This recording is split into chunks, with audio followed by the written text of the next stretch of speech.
The video, there we go. All right, so we're cruising on to 4-3, which is multiplying, I believe, monomials. A monomial, okay, what is a monomial? A monomial are terms that are attached with either multiplication or division. So with a monomial, there is no addition or subtraction in a monomial. So if I say 3x, that would be considered a monomial. Mono means 1. However, like I say 3x, you hear a 3 and an x, that's 2 terms, but since they're attached with multiplication, it's considered a monomial. So the language of mathematics is helpful to know that, so that when you read it, you can understand, oh, this is what they're referring to, right? So if I say, again, 3x, that's a monomial. If I say 3x plus 2, 3x plus 2, not a monomial, that would be called a binomial because there's 2 terms. If I said 3x squared plus 4x plus 5, trinomial.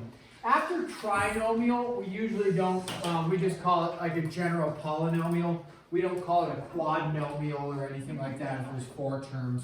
We just call it a trinomial and then polynomial. So we are talking about multiplying monomials together. Again, monomials are only attached with multiplication or division. So 7 divided by y is a monomial. 7 divided by y plus 6, binomial, not a monomial. Okay, so let's look at multiplying. We talked about when we add like terms, you have to have the same base and the same exponent. When you multiply terms, you just have to have the same base. So you're multiplying the same bases. So x times y, that would just be x times y. You can't do anything, can't combine it. But if you have x times x, now you can combine that, okay? So when you multiply the same bases, you add the exponents. So 4-3 is multiplying monomials. And the idea behind this is if you multiply the same bases, so if we have a to the m times a to the n, when you multiply the same bases, you add the exponents. The common mistake is to do what with the exponents? Multiplying, you bet, because you're multiplying, so you multiply. But you would add. So for example here, if I have x to the 5th times x squared, okay? Remember, exponents represent multiplication of the base. So x times x times x times x, right? So if I have 5 x's multiplied together times 2 more x's multiplied together, how many total x's do I have? 7. And I can show that, like 1, 2, 3, 4, 5, 1, 2, so you have 7 total. But we recognize, okay, that's 7, therefore it's x to the 5 plus 2, which would be x to the 7th. You don't need to show that middle step there, the 5 plus 2. You could just write x to the 7th. So when you multiply the same bases together, you add the exponents. When you're adding like terms, you don't change the base and you don't change the exponent, you just mess with the coefficient. So let's do one, what if I have a coefficient like 4y to the 6th times, let's say 3y to the 8th, something like that. So again, when we look, we say, okay, same bases, y and y, you're multiplying, and we are going to add the exponents. What do you do with the coefficients? Keep them. Don't add them, you actually multiply them. Yep. So 4 times 3 would give you 12, y to the, 14. And then add 6 and 8 is 14. So you multiply the coefficients together and then add the exponents on the base like that. So you would end up with 12y to the 14th. Okay, let's do a handful of examples and then we'll get you going on your homework. And then at some point, Mint is going to come up and teach one of the problems for us. Okay, simplify. Let's go with, we just discussed ones like that, so we're good there. Let's have you check, let's check your understanding with this one. So go ahead, try this one, and then check with your support team around you and see what they get. That's 5a squared b cubed c times 2ab to the 4th c squared. So go ahead, multiply those together. and then check with your support team and see what they get. And then I'll write another one down below here as well.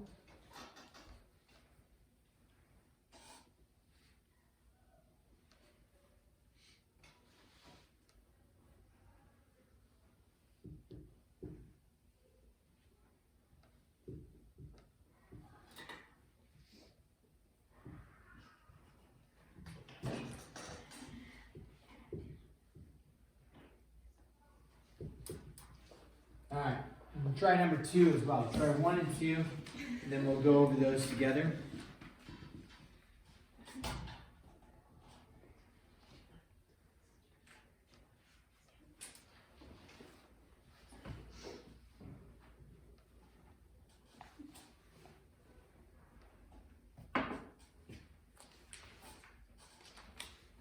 Feel free to check in with your cheat mates.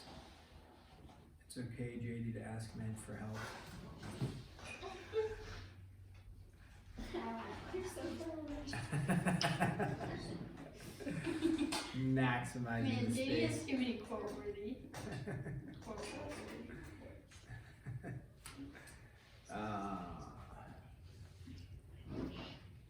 You want me to check with you anything?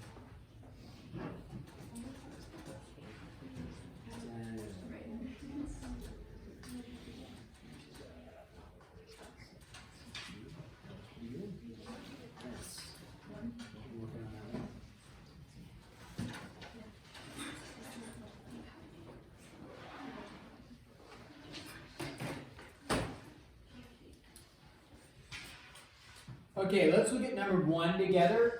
You take your multiplying, so this is a monomial, this is a monomial, all multiplication, right? So you take your coefficients and you multiply. 5 times 2 is 10.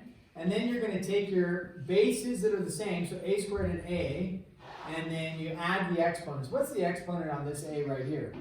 1, and so 2 plus 1 would give you 3. And then b cubed, b to the 4th gives you b to the 7th, and then c, again, c to the 1st, c squared is c cubed, and then you would be done right there.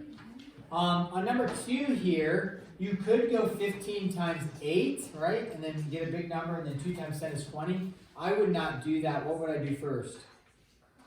Cross, don't say multiply, because cross multiply only works when you have an equation. Cross, cancel, or you could say cross divide, cross simplify, whatever.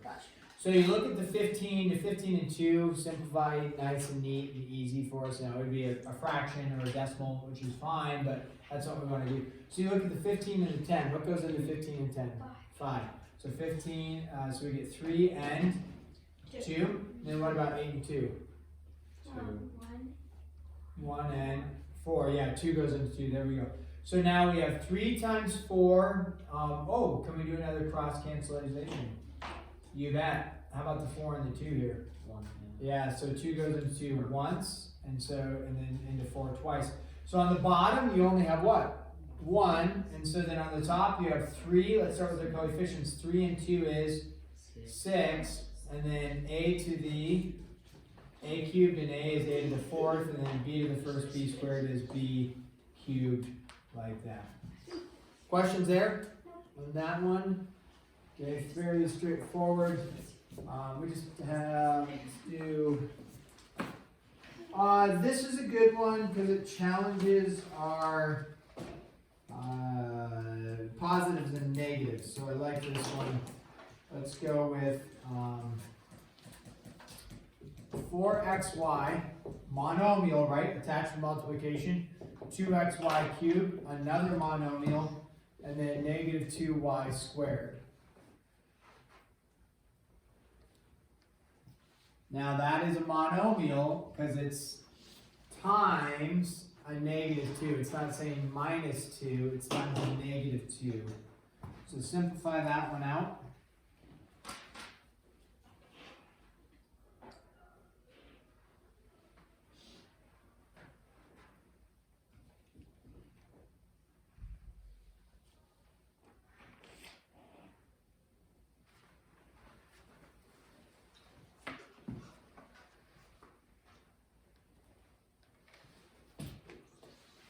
good. So, we look at the coefficients. Positive 4, positive 2, negative 2. So what's our final value going to be? Positive or negative? Negative. And then negative 16. 4 times 2 is 8. 8 times negative 2 is negative 16. And then x times x is x squared.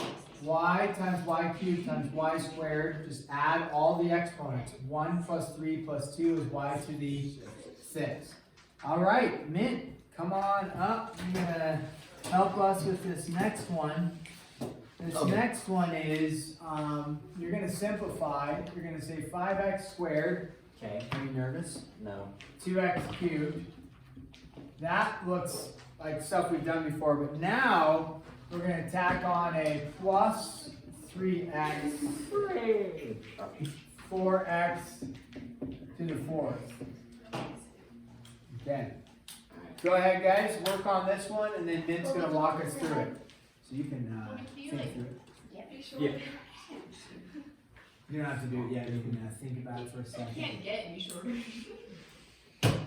You could kick him out if you want. Alright, I'd appreciate it.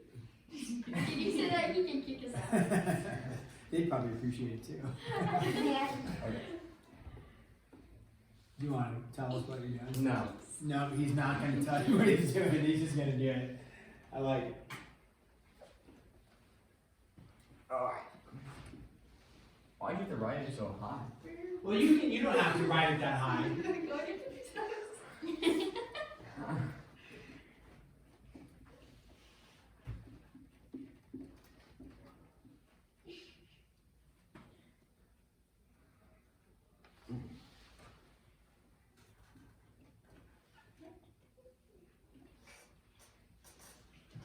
Keep it going.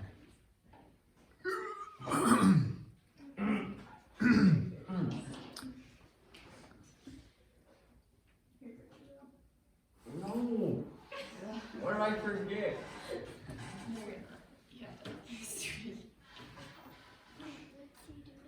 Is it just? No. What? You're on the right track. This is why I put that problem up there. 'Cause it gets people.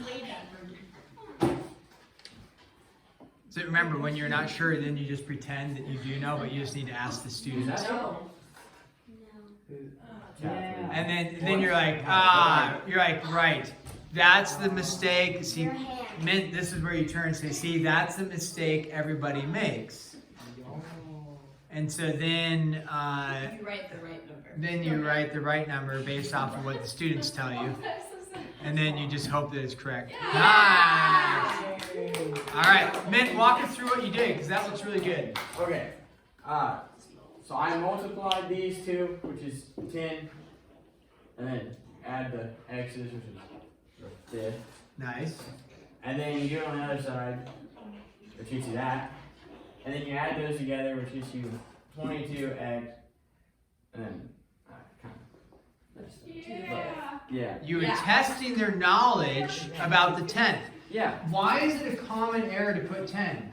I mean, that's, and like I would say half of you will do it on the mid-chapter assessment, and then half of you will do it on the test. Because you are adding exponents, and now all of a sudden you don't add the exponents, right? So why don't we add the exponents here? Why don't we say 5 and 5 is 10? Because you are adding. It's not multiplying. Because it's not multiplying. So remember all of yesterday, all 49 problems that you were hammering out? That was hopefully teaching you that when you add like terms, they have to have the same base, check, and the same exponent, check. All you mess with is the coefficients. You don't mess with the base or the exponent. You have to memorize that rule. If you don't memorize the rule, then we forget which rules we're dealing with. The next thing you know, you're adding the exponents like Mint was testing you. You did a nice job doing that. Good test. And then you say, oh yeah, it's going to be x to the 10th. He tested you. You guys were right. You say, nope, not to the 10th. And it's x to the 5th. Okay, one last one. Find the total surface area. Now, surface area, do you know what surface area is? The whole surface of the object. The whole surface of the object, yeah. The area. So it's the area on the surface. Yeah, you bet. So if we have this shape here, like this, and I want to find the surface area, that's 3A, this is 2A, which actually doesn't visually make sense. As a 3A is a lot smaller than a 2A, but that's okay. When you look at this, the surface area of an object is the area of all the visible surfaces, okay? So if, you know, the surface area of the walls of the room, you'd have you'd count up all the walls and find the surface area of that. For the whole room, you'd consider the ceiling and the floor, right? So in this case, for the surface area of this box, you would need to find the front here, the back there, the side that's not shown, and the top and the bottom. So, well, when you're finding total surface area, you would find, the reason why you do surface area, one of the most practical reasons is if you ever paint. Does anybody ever paint? Like with their family, they paint the house or paint the deck? Yeah. Okay, whatever. You measure the deck and you find the area, and then you go to the paint store, and the paint store says this can of paint covers approximately 600 square feet. And then you're like, nice, my deck is 1,200 square feet, I need 2 cans of paint. Okay, so that when you do the surface area, you find this area here. What would we do? You would add it or multiply it to this surface area when you want to find total surface area. Add it together. So we want to find this surface area in the front. So how do you find area of a rectangle? What's the formula for the area of a rectangle? Base times height, right? Or length times width, either way is fine. So base times height. So if I'm looking at this rectangle right here, my base is 3A. What's my height? A. Because that height is right back there. So what is the area, okay, for this, this one right here? I'll write it here. We would find it going base times height. So it's 3A times A. So what is my area? 3A squared. Now, that's just for the front. Okay. Let's do the side here. So that's the area, we'll call that the front. Area of the side. How do I find this area here? That's going to be, again, what is it? Base, height. So 2A times A. So 2A squared, that's for the side, at least the right side. And then the area, what we can visually see is the top. Oh, you did put cube, sorry. Squared, thank you. Area of the top, okay, is, so for this top, what's the length? Or the width, whatever, or the base of the height? That's 3A. And then what's this? 2A. So 3A times 2A is 6A squared. Now, for the total surface area, actually, I'll just write surface area. The surface area is going to be equal to all of the sides added up, all the areas added up. So when I look at this, I have the area of the front is 3A squared, right? But let's consider, we haven't made a note of it yet, there's the front, what else is there? There's the back side, right? So there's 3A squared in the front. What's on the back side that's not shown? What's the area of 3A squared, right? It's the same thing. So plus 3A squared. Or you could say 2 of them, 2 times that is fine. Plus, how many sides do I have?